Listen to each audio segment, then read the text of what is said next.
அஸ்ஸலாமு அலைக்கும் everyone. Welcome to my home cafe. இன்றைக்கி நம்ம சேனலில் ஒரு ஹெல்தியான லட்டு ரெசிபி தான் பார்க்க போகிறோம்.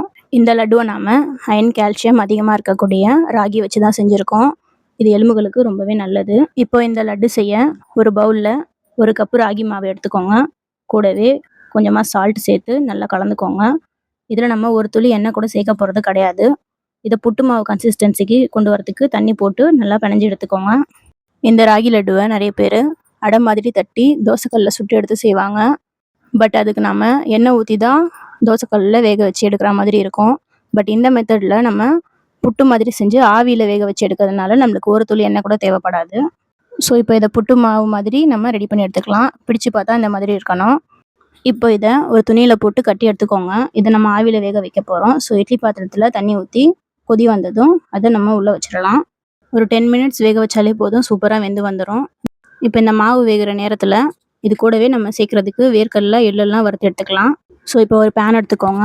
அதில் 1/2 கப் போல் வேர்க்கடலை சேர்த்துக்கலாம். சேர்த்துட்டு இதை நல்லா மிதமான சூட்டில் வறுத்து எடுத்துக்கோங்க.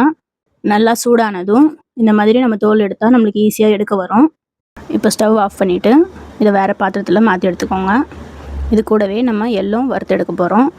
எள்ளு வறுக்கிறதுக்கு நம்ம ஸ்டவ் ஆன் பண்ண தேவையில்லை. இப்போ வேர்க்கடலை வறுத்தோம் இல்லையா, அந்த சூடே போதுமானது. ஸோ 1/4 கப் போல் எள் சேர்த்து அந்த சூட்லேயே வறுத்து எடுத்துக்கோங்க. ஒரு நிமிஷத்துக்கு வறுத்தா போதும். நெக்ஸ்ட்டு வறுத்து எடுத்த வேர்க்கடலையோட தோல் எல்லாமே நம்ம நீக்கி எடுத்துக்கலாம். நீக்கிட்டு அது ஒரு மிக்சர் ஜாரில் போட்டு ஒன்றும் பாதியமாக போட்டு அரைச்சி எடுத்துக்கோங்க. அப்போ தான் லட்டு சாப்பிடும்போது இடையில கடிப்படும், ரொம்பவே டேஸ்ட்டாக இருக்கும். இப்போது ஆவியில் வேக வச்ச அந்த ராகி மாவை ஒரு பாத்திரத்துக்கு மாற்றிக்கோங்க. மாற்றிக்கிட்டு இது கூட நம்ம ஒரு ஸ்பூன் நெய் மட்டும் சேர்த்துக்கலாம். சேர்த்துட்டு அதையும் நல்லா கலந்து விட்டுக்கோங்க. இதில் நெய் சேர்க்கணுன்னு அவசியம் இல்லை. சேர்க்காமலே நல்லா உங்களுக்கு லட்டு பிடிக்க வரும். இருந்தாலும் ஒரு ஸ்பூன் நெய் சேர்க்கும்போது நல்லா வாசமாக இருக்கும். டேஸ்ட்டுமே இன்னும் கொஞ்சம் ரொம்ப நல்லாயிருக்கும். ஸோ அதனால் சேர்த்துருக்கேன். இப்போ இது கூட அரைச்சி வச்ச வேர்க்கடலையும் நம்ம சேர்த்துக்கலாம். நெக்ஸ்ட்டு வறுத்து வச்ச வெள்ளை எள்ளையும் நம்ம சேர்த்துக்கலாம். உங்களுக்கு கருப்பு எள் பிடிக்கும்னா நீங்கள் அது கூட சேர்த்துக்கோங்க. அடுத்ததான் இது கூட ஒரு 3/4 கப் போல் நாட்டு சக்கரை சேர்த்துக்கோங்க. எனக்கு இனிப்பு கம்மியாக இருந்தால் போதும். ஸோ நான் 1/2 கப் மாதிரி சேர்த்துருக்கேன். உங்கள்கிட்ட வெல்லம் இருந்தால் நீங்கள் அது கூட சேர்த்து செய்யலாம். இது எல்லாத்தையும் இப்போ கலந்துட்டு லட்டு பிடிச்சிடலாம். ஜஸ்ட் இந்த 4 பொருள் இருந்தால் போதும், நம்ம ஈஸியாக சூப்பர் ஹெல்த்தியான ஒரு லட்டு செஞ்சு முடிச்சிடலாம். வெளியே விற்கிற அன்ஹெல்தி ஸ்நாக்ஸு நம்ம வாங்கி சாப்பிட்றதுக்கு இந்த மாதிரி ஒரு 10-15 நிமிஷம் செலவு பண்ணால் சூப்பரான ஒரு ஹெல்தி ஸ்நாக்ஸ் நம்ம வீட்டிலே ரெடி பண்ணிடலாம். அண்ட் இந்த லட்டுவில் நம்ம ஒரு துளி எண்ணெய் கூட சேர்க்காதனால வெயிட் லாஸ்க்கு ட்ரை பண்ணுறவங்க கூட டெய்லி ஒரு லட்டு மாதிரி எடுத்துக்கலாம்.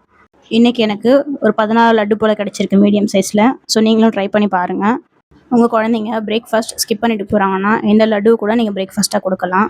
இதில் ராகி, வேர்க்கடலை, எள் இதெல்லாமே சேர்த்துக்கனால ரொம்பவே ஹெல்தி உடம்புக்கு. ஸோ மறக்காமல் ட்ரை பண்ணி பாருங்கள். அண்ட் இதே மாதிரி ஹெல்தி ரெசிபீஸ்க்கு நம்ம சேனலை ஃபாலோ பண்ணிக்கோங்க. தேங்க்ஸ் ஃபார் வாட்சிங்.